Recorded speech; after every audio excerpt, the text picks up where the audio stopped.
So today I'm going to start with a story. And this is the story of Chris Benoit, the man right there. So this is really no normal man.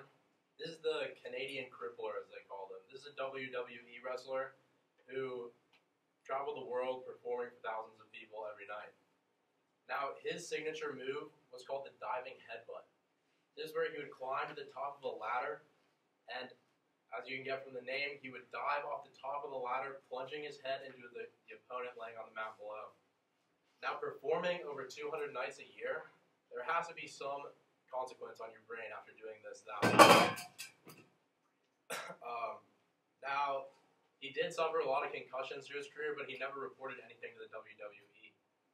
Now, in 2001, he broke his neck and narrowly avoided paralysis.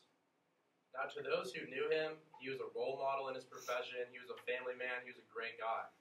But in 2007, he strangled his wife, killed his 7-year-old son, and then proceeded to hang himself in his home gym. Now, initially, the media pinned this all on steroids and on the chemicals that he was using to build muscle. But neurologists saw a different side. They looked at his brain.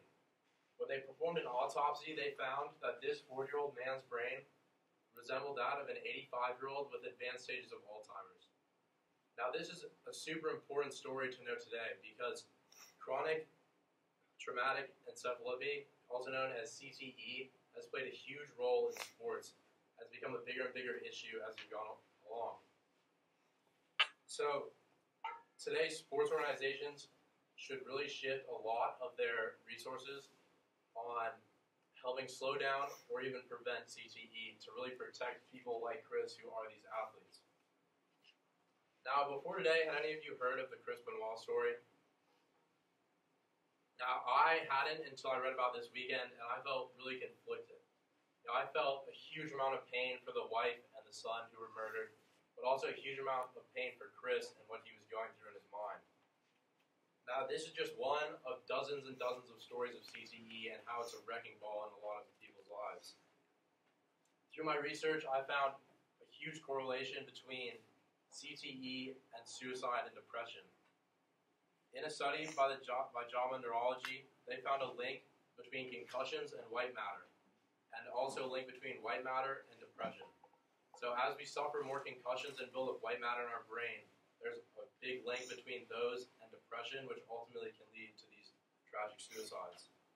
Now, it's sometimes easy to get caught up in the game of sports, but we really need to shift our focus on the game to the athletes and really protecting them. Now, to see an example of when not seeing the well-being of athletes has really become tragic again, let's go to Washington State. Now, this is Tyler Hilinski. He was a junior at Washington State University. He was set up to take on the starting quarterback job his senior year. He had a loving family and a supportive team, but in January of 2018, he also fatally committed suicide. Now, his parents initially thought that football had nothing to do with his death, but the Mayo Clinic performed an autopsy, and according to the Mayo Clinic, he suffered from stage 1 CTE. Just as Chris Benoit's brain was extremely advanced, this 21-year-old's brain resembled that of a 65-year-old. Now, you might just think maybe this is one example of depression and CTE overlapping, but in 2014, Costa Karageorge of Ohio State, a wrestler and football player who had suffered many concussions over his career, and who, according to ESPN, had suffered a concussion just 2 weeks prior, was found in a dumpster with a self-inflicted gunshot wound. In 2012, Junior Seau, an ex-NFL player, committed suicide, and you can probably guess in the autopsy they found severe CTE. Now, these are just a few of numerous suicides that have been caused by CTE. So right now, it's really important for us to take a step back as a whole industry. It's important for these sports organizations to really ask themselves if they're doing everything they can to protect the player. Like a lot of us think that football is like a main cause of CTE, and there's a lot of evidence around football being a big cause of CTE. But what we really need to realize is that sports like BMX biking, skiing, snowboarding, and baseball are all also impacted by CTE. And the point is that this is really a whole industry that's impacted, and not just a few select sports. And that's like the scary part about it, is that no sport really is safe. And So we have to realize this as the biggest problem in all sports and not just in a select few. Now, the biggest way to solve this problem is through research. And according to CNN, an ex-Olympic swimmer and an ex-football player have just donated their brain to science. This adds to a list of NASCAR drivers, soccer players, basketball players, football players who have all also donated their brains in the name of the sport. Now this is really important because it'll provide us with a lot of research for the future. The more research we get from a well-rounded community of athletes will lead us to understanding the disease more and potentially ways to stop it.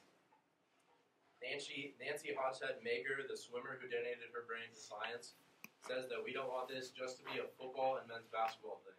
This is a youth sports movement. This is really important to understand because she's showing the importance of the whole industry participating and the fact that it's about everybody and not just select few sports.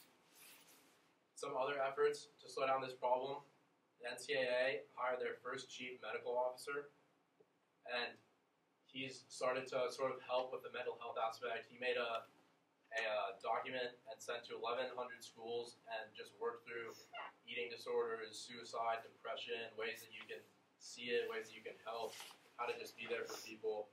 And so small efforts like these to really understand issues of suicide and depression of the student athletes has really helped. And the next step to that would be just to get more schools to kind of jump onto this and more schools to hire these chief medical officers to really help the students who are suffering from diseases like this, who really do need help and need somebody to go to. Now, in conclusion, it's really important that we spread the idea of the destruction of these concussions on the people who receive them, but also on those who are directly impacted them. And part of this is on you guys. Whether this is just telling the story of Chris Benoit or Tyler Hilinski, or just sharing the widespread impact it has on the sporting community, on sports like BMX biking, skiing, snowboarding, baseball, sports that people really wouldn't expect to be impacted. It's just important that we promote awareness to this so that other people really do understand the huge aspect, because sometimes, like, you hear about these tragic deaths, but it just kind of gets swept back under because sports is such a huge, such a huge part of society that everybody loves, and it's easy just to sort of get back into the game and sort of focus back on the game and to not really understand the real problem behind it and the real impact that this game can have on people's lives. And so when we can't spread awareness and when we really know the whole story, that's when we start to see improvement. That's when people will start to implement change and really provide more safety